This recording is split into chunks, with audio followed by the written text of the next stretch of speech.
My husband left me for my two 6-year-old stepsister. My father attended their wedding, but when he came crawling back after losing everything, my silent revenge destroyed them all. I'm 32 years old. I work in accounting, and I need to tell this story because what happened to me a few years ago still feels surreal when I think about it. Like those things you see in bad movies but never think will happen to you. My ex-husband Jonathan left me after 8 years of marriage, and it wasn't for just any woman, it was for my stepsister Amber. Yeah, you read that right. My stepsister. With the full support of my father and his wife. I mean, how do you even begin to process something like that? I guess I should start at the beginning, when my mom died and everything started to change. I was like 19 when my mom passed away from cancer. It was horrible, obviously. We spent like 2 years watching her deteriorate, and nothing prepares you for that, you know? Seeing your mother become a shadow of what she was. My dad, Arthur, was devastated, but people deal with grief in different ways, and he decided he couldn't be alone. A year later, maybe a year and a half, he met Diane at some church event or something like that, and they got married super fast. Diane had a daughter from her previous marriage, Amber, who at the time was like 16, I think. I was already in college, living my life, so honestly, it didn't affect me that much at first. I'd go to my dad's house for holidays and stuff, met Diane and Amber. Everything seemed normal. I mean, they weren't my mom, but it's not like they were bad people either. You know what I mean? I met Jonathan when I was 21, at a friend's party in college. He was handsome, worked in real estate, had that confidence some men have when they know what they want.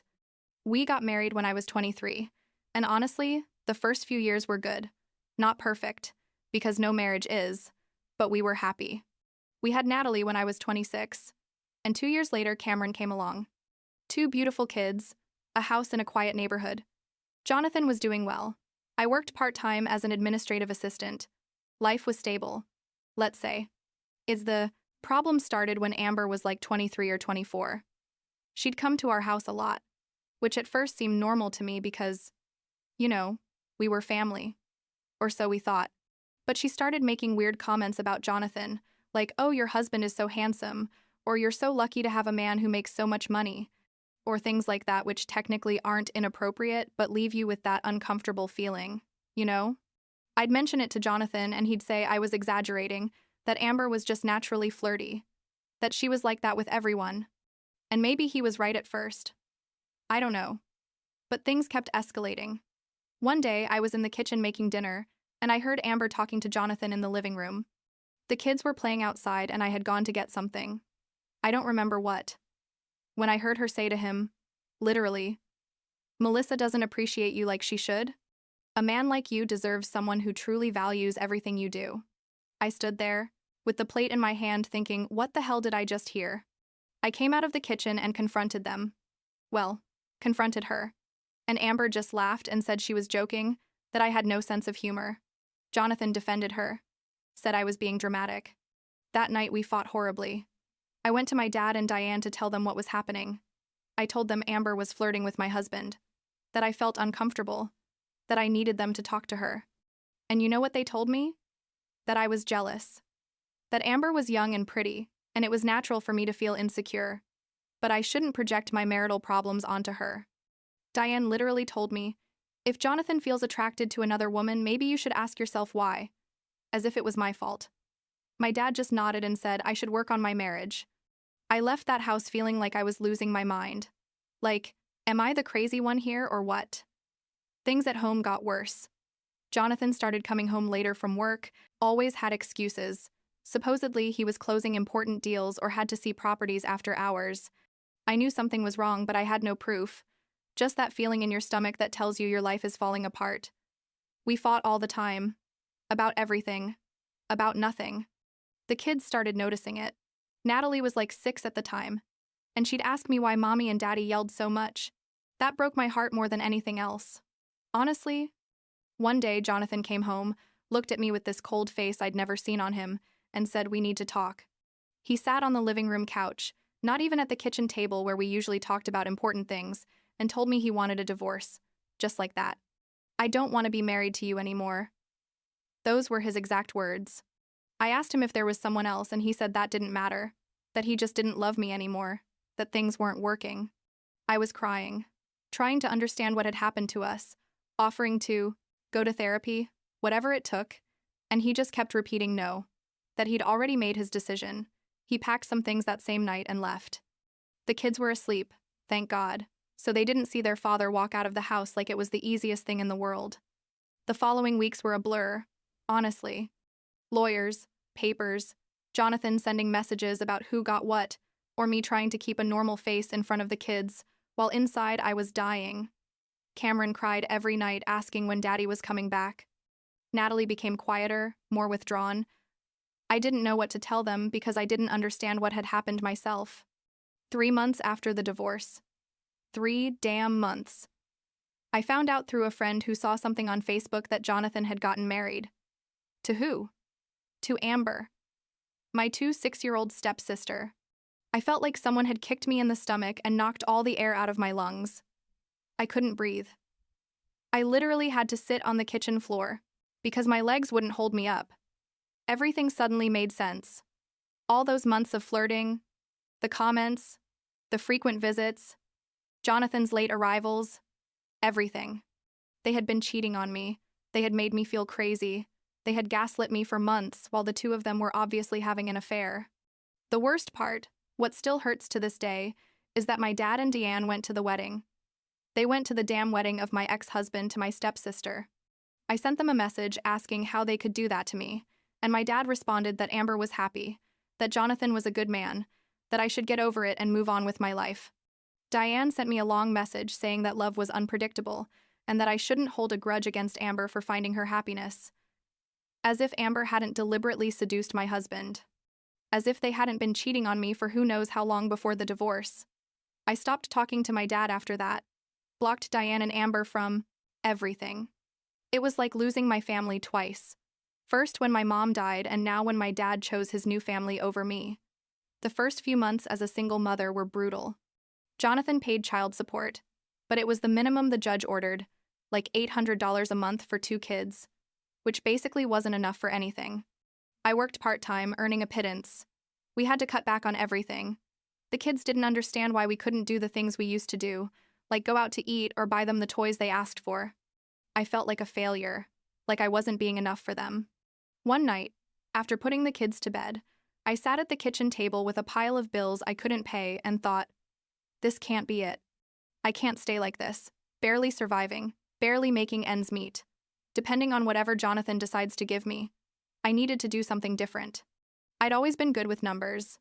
In high school, I got good grades in math. So I started researching accounting, programs at the local community college. There was one that offered night classes, perfect for working single mothers. I enrolled that semester. I'm not going to lie. It was super hard.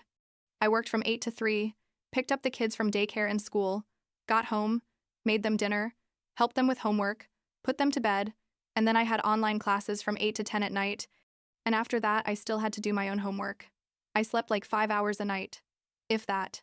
There were days I literally cried from exhaustion, but I couldn't stop because I knew this was my only way out, my only chance to give my kids a better life. It was in one of those classes where I met Jessica. She was also a single mother, had 2 daughters, worked as a waitress, and was studying accounting. We became friends immediately, like that connection you have with someone who's going through exactly the same thing as you. We studied together, took turns babysitting when one of us had important exams, encouraged each other when we wanted to give up. I don't know if I could have finished without her, honestly. 2 years later, I graduated. It was one of the happiest days of my life, not for the degree itself, but for what it represented. My kids were there. Natalie was like 8 and Cameron 6, and when they saw me cross that stage with my cap and gown, they yelled, "Mommy, you did it," and I started crying right there in front of everyone. Jessica also graduated that day, so we celebrated together with our kids at a cheap pizza place, but it was perfect. I started sending resumes to all the accounting firms in the area. I had like 10 interviews before a small firm, Cooper and Associates, offered me a position as accounting assistant. They didn't pay much, like $35,000 a year, but it was much more than I was earning before, and it had benefits. My boss, Mr. Cooper, was a super nice older man who gave me the chance even though I had no real experience, just my degree from community college. I'll be Eternally grateful to him for that. I worked like crazy at that place. I'd arrive early, stay late when necessary, learn everything I could, take extra online courses for additional certifications. Mr. Cooper noticed my dedication. I guess because like a year and a half later, he gave me a raise and more responsibilities. I went from assistant to junior accountant, and my salary went up to $48,000. I wasn't a millionaire or anything, but for the first time in years, I felt like I could breathe, like I wasn't constantly drowning in debt. The kids were more stable too. Natalie was excelling in school, Cameron was on his grade soccer team, we had a routine that worked. It wasn't the perfect two-parent life with a big house that I'd imagined when I married Jonathan. But it was our life, and we had built it ourselves. And there was something beautiful about that. Then, like 3 years after the divorce, Jonathan called me. We hadn't spoken directly in months. We handled everything by text message. So when I saw his name on the screen, my heart started beating fast. I answered, and his voice sounded different, like broken, desperate. He told me he'd made a mistake, that things with Amber weren't working out, that she wasn't who he thought she was, that he missed me and the kids, that he wanted to try to fix things. Everything that came out of his mouth sounded like a rehearsed apology, like panic because his perfect new life wasn't so perfect after all. I stayed quiet for a moment, processing what I was hearing. Part of me, the part that still remembered the good times, felt something. I don't know if it was pity or nostalgia, but most of me, the part that had worked 2 jobs while studying, the part that had held 2 crying children because they missed their dad, the part that had rebuilt itself from scratch, that part just felt a cold calm. I told him, and these were my exact words. Jonathan, you had your chance to have a family, and you destroyed it for a Kier, 2 6-year-old girl you shouldn't have even looked at. I'm not going to be your plan B because your plan A didn't work out. Don't call me again for this. And I hung up. I felt powerful after that call. Like really powerful for the first time in years. I didn't need him. I didn't need his validation. I didn't need him to choose me. I didn't need anything from him except the child support he was legally obligated to pay. I realized I'd turned the page without even noticing it, that at some point along the way, between night classes and double shifts and nights consoling my children, I'd become someone stronger, someone who wasn't going to accept crumbs from anyone. Like 6 months after that call, I found out through the lawyer that Jonathan's real estate firm had gone under.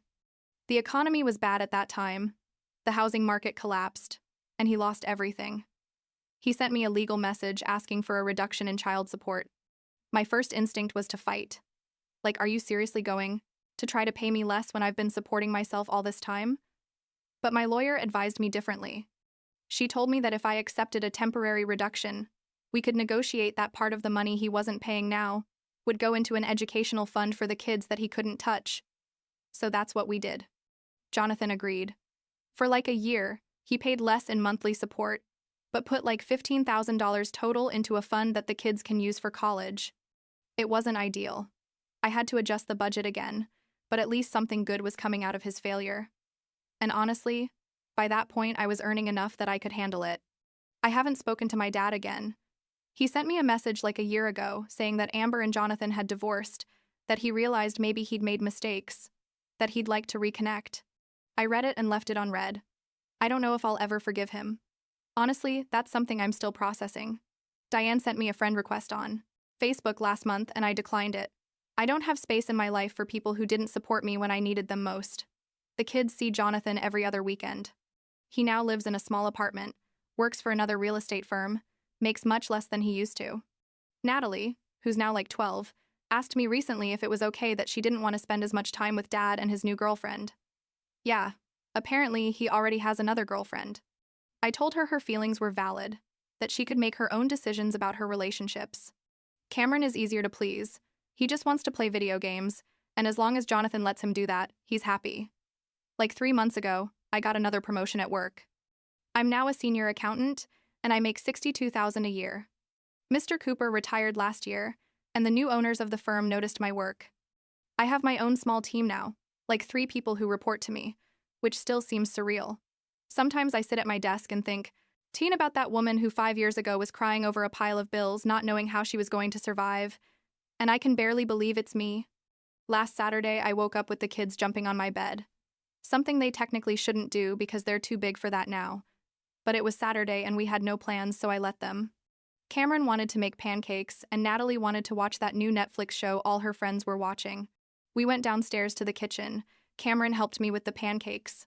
Well, more like made a mess with the flour, but the intention counted. And Natalie set the table. The three of us sat down to breakfast, while watching funny videos on my phone and laughing, and I realized we were happy. Not in that way you see in movies where everything is perfect, but in a real and messy and beautiful way. I don't know what's going to happen with Jonathan and Amber. Honestly, I don't care. My dad is still not part of my life, and that hurts. But I've made peace. With it. Or at least I'm trying to. Jessica and I are still best friends. She now works at a different accounting firm, and our kids are still friends. We go out to eat once a month and laugh about how far we've come. Did I learn anything from all this? I guess so. I learned that you can't trust people to do the right thing, even when they're your family. I learned that sometimes the people who are supposed to protect you are the ones who hurt you the most. But I also learned that you're stronger than you think, that you can rebuild your life from the rubble, that you don't need anyone to save you because you can save yourself. And I learned that family isn't always blood. Sometimes it's the friend you met in an accounting class, or the boss who gave you a chance when no one else would. My kids are okay. I'm okay. And at the end of the day, that's all that matters.